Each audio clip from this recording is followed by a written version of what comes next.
இப்போ நம்ம அங்காடி அரிசியில் எப்படி மாவு அரைக்கலாங்கிறத பார்க்கலாம். 10 படி அரிசி எடுத்துக்கோங்க.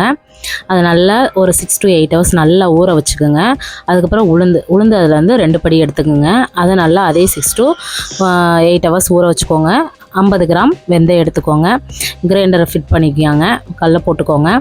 போட்டுட்டு நல்லா டைட் பண்ணிக்கோங்க. மேலே ரெகுலேட்டர் வச்சு நல்லா டைட் பண்ணிவிட்டு ஃபஸ்ட்டு வந்து வெந்தயத்தை போடுங்க. வெந்தயம் போட்டு லைட்டாக ஒரு 1 minute நல்லா மசியட்டும். நெக்ஸ்ட்டு வந்து உளுந்து நல்லா மசியணும். தண்ணி கொஞ்சம் கொஞ்சமாக விட்டு அரைக்கணும். உளுந்து அடியில் போய் உருண்டையாக நல்லா மாட்டிக்கும். நம்ம கையை வச்சு எடுத்து விடணும். அட்லீஸ்ட் ஒரு 40 minutes உளுந்து நல்லா பஞ்சு மாதிரி இந்த பதத்துக்கு வரணும். உளுந்து வந்து சாஃப்டாக இருக்கணும். நல்லா பஞ்சு மாதிரி இருக்கும். அதுக்கப்புறம் எடுத்து ஒரு பாத்திரத்தில் நம்ம மாற்றி வச்சிடணும். நெக்ஸ்ட்டு நம்ம அரிசி போட்டுக்கணும்.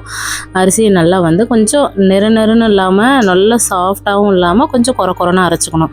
அப்படி அரைச்சா தான் நல்லாயிருக்கும் மாவு. நெக்ஸ்ட்டு உளுந்தையும் மாவையும் உப்பு போட்டு நல்லா கரைச்சிக்கணும்.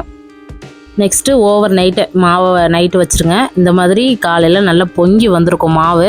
அதை நல்லா கரண்டி வச்சு கிண்டிட்டு நம்ம இட்லி ஊற்ற ஸ்டார்ட் பண்ணிடலாம். இல்லை ஓட்டாமல் பஞ்சு மாதிரி இட்லி ரெடி. மறக்காமல் சப்ஸ்கிரைப் பண்ணுங்கள்.